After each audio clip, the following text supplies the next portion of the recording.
دل کا ٹوٹنا صرف ایک ایموشن نہیں، یہ ایک ٹرننگ پوائنٹ ہوتا ہے۔ انسان یا تو اس میں ڈوب جاتا ہے یا پھر اللہ کی طرف لوٹ آتا ہے۔ آج ہم بات کریں گے کیوں دل ٹوٹتا ہے، اللہ کیوں اس کو الاؤ کرتا ہے، اور دل ٹوٹنے کے بعد انسان کیسے اللہ کا بندہ بنتا ہے۔ دل ٹوٹنا کسی ایک وجہ سے نہیں ہوتا، کبھی رشتہ ٹوٹتا ہے، کبھی ٹرسٹ ٹوٹتا ہے، کبھی ایکسپیکٹیشنز، کبھی محبت۔ لیکن ایک بات یاد رکھنا، اللہ کبھی محبت چھین کے ظلم نہیں کرتا، اللہ چھین کے بچاتا ہے۔ کبھی کبھی اللہ کسی کو ہماری زندگی سے اس لیے نکال دیتا ہے کیونکہ وہ ہمارے لیے فتنہ ہوتے ہیں، یا ہماری زندگی کا امتحان، یا پھر ہمارے لیے بہتر کوئی وقت یا انسان رکھا ہوتا ہے۔ قرآن میں اللہ تعالیٰ فرماتے ہیں، ہو سکتا ہے تم کسی چیز کو پسند نہ کرو اور اللہ اس میں تمہارے لیے بہت خیر رکھ دے۔ جب انسان خوش ہوتا ہے تو اللہ کو بھول جاتا ہے، لیکن جب دل ٹوٹتا ہے تو انسان کے آس پاس سب لوگ ہوتے ہیں، اندر سے لگتا ہے میں اکیلا ہوں، اور اسی اکیلے پن میں انسان کو اپنے رب کی ضرورت محسوس ہوتی ہے۔ جو بندہ کبھی سجدے میں نہیں گرتا تھا وہ درد میں گر کر کہتا ہے، یا اللہ اب میں تیرے سوا کسی کو نہیں پکاروں گا۔ دل ٹوٹنا اللہ کا ایک کال ہوتا ہے، ایک انویٹیشن ہوتا ہے، ایک کم بیک ٹو می ہوتا ہے۔ اللہ تعالیٰ فرماتے ہیں، میں اپنے بندے کے دل کے ٹکڑوں کے ساتھ ہوتا ہوں۔ جب تم روتے ہو، جب تم چپ چاپ رات کو تڑپ کر کہتے ہو یا اللہ مجھے سنبھال، تو اللہ کہتا ہے میں ہوں نا تمہارے ساتھ۔ لوگ کیا کرتے ہیں، دل ٹوٹنے کے بعد میوزک، سوشل میڈیا، غصے، بد دعا، دنیا میں خوشیاں ڈھونڈنا، لیکن بندہ جتنا بھاگتا ہے اتنا ٹوٹتا ہے، کیونکہ دل کا علاج بس اللہ کے پاس ہے۔ دل ٹوٹنے کے بعد انسان میں 5 تبدیلیاں ہوتی ہے۔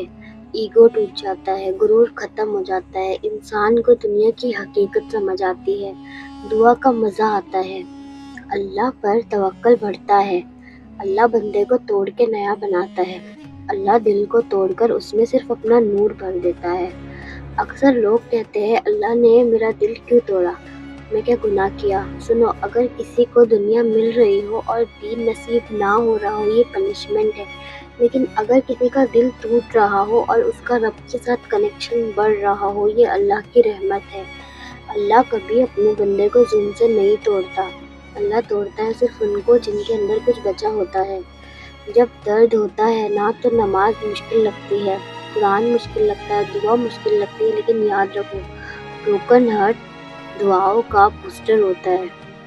تمہاری ایک آنکھوں کی بوند گرتی ہے، اللہ فرشتوں سے کہتا ہے اس کی ہر دعا قبول کر لو، یہ میرا ٹوٹے ہوئے دل والا بندہ ہے۔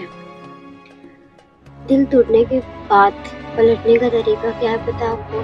رات کے وقت 2 رکعت نفل، صرف اتنا بول رہی ہے، اللہ تو میرے دل کا مسئلہ جانتا ہے، مجھے اپنی طرف کھینچ لے۔ استغفار پڑھو روزانہ 100 مرتبہ، اس سے آپ کے دل کو سکون ملے گا۔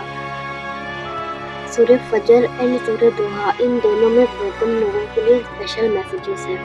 اپنے آپ کو بزی نہیں، اللہ میں بزی کرو۔ دنیا میں بھولنے کی کوشش مت کرو، اللہ میں شفا ڈھونڈو۔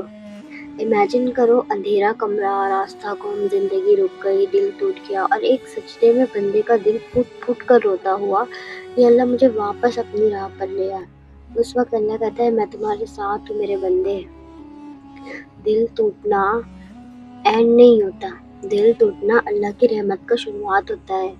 جس دن بندہ ٹوٹ کر اللہ کے پاس لوٹ آتا ہے اس دن شیطان ہر جگہ سے چیخ کر کہتا ہے اس کا دل ٹوٹا مگر یہ اللہ کا ہو گیا۔